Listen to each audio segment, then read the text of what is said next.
Welcome. Joe Volpe, publisher of Corriere Canadese. Here it is, North America's only Italian language daily, on behalf of Go Live TV and Corriere Media Group, with the comment of the day. But just before we get to it, it's all about Queen's Park.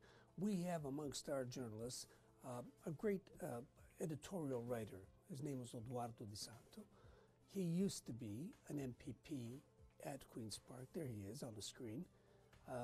And for many years have been very active in politics from a social level, union level, and an economic level.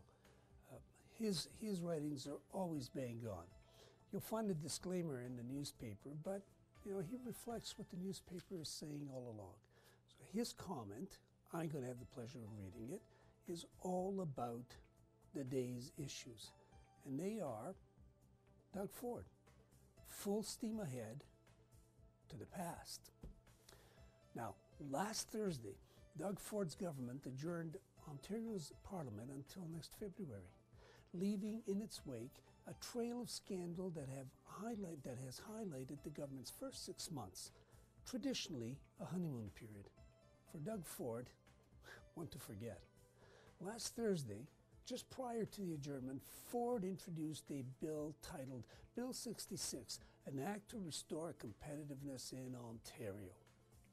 It's a voluminous omnibus bill that rescinds regulatory regimes currently offering protections for both citizens and the environment through 12 different ministries. The intended goal is to cut red tape, shorten the bureaucratic process. At first blush, it seems a rather innocuous initiative. There is general agreement that simplification of process is a good thing. But as the saying goes, the devil is in the details. In this case, the details present a serious cause for concern. Bill 66 undermines workers' rights by exempting municipalities, hospitals, universities, and other public institutions from employing unionized personnel.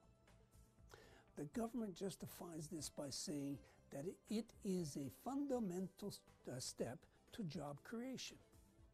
But the marketplace is at near full employment, and the shortage of labor in the construction industry is a well-known, well-documented fact. The law epitomizes the slogan, Ontario Open for Business. It allows municipal councils, as I said, to approve redevelopment or development projects in industrial commercial areas previously prohibited by protective regulations and laws passed by governments of all stripes, Conservative, Liberal, and NDP. Laws such as the Greenbelt Act, place to go enact, a law to contain urban sprawl, the law designed to protect the Great Lakes, the Clean Water Act, approved after the disaster at Walkerton and the 7 lives it took, and the Toxic Reduction Act, which prohibits the use of toxic substance. Bill 66 even allows an increase in the number of children to 3 in unlicensed daycare facilities from the current 2. This was a measure made necessary in 2015 when children died in unlicensed daycares under the supervision of uncertified staff. Doug Ford won the election more on the strength of the public's total rejection of the previous Liberal government than on the merits of his vague populist platform. Once in office, Doug Ford revealed his hand for all to see the consequences of his retrograde politics, which the people of Ontario will have to endure for the next 4 years.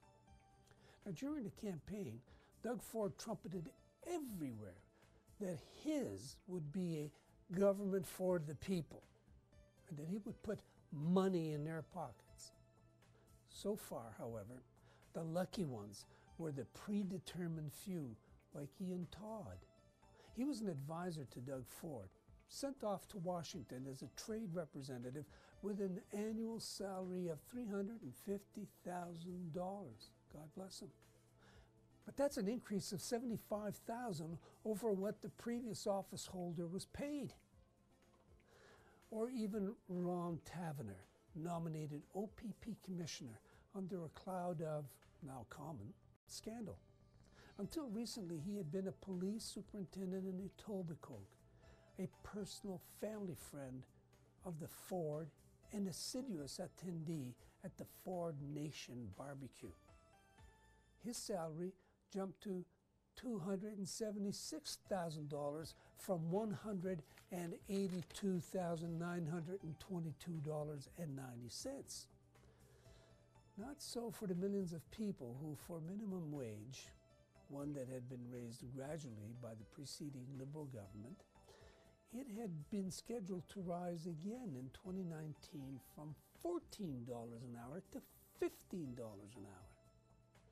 In Bill 66, with classic autocratic arrogance, Doug Ford canceled this projected raise.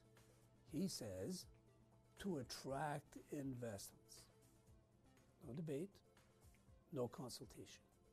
The unemployment rate in 2018 stands at 5.6%, the lowest in 40 years.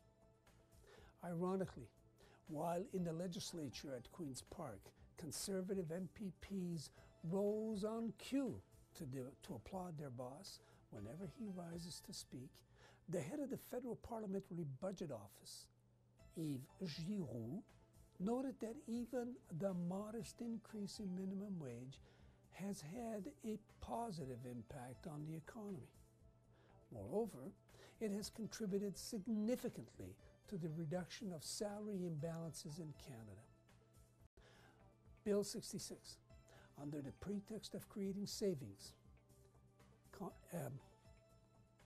in its consequences, renders it more difficult for people with disabilities to obtain their benefits. Come February, Bill 66 will be up for debate at Queen's Park. Cutting red tape is good. Taking back Ontario to the 1950s is not. We need to start a public debate. The public debate did not give Doug Ford a blank check. Joe Volpe for Corriere Canadese, on behalf of Eduardo Di Santo, for Go Live TV Corriere Media Group, inviting you to follow us shortly in Italian and in Portuguese. Thank you.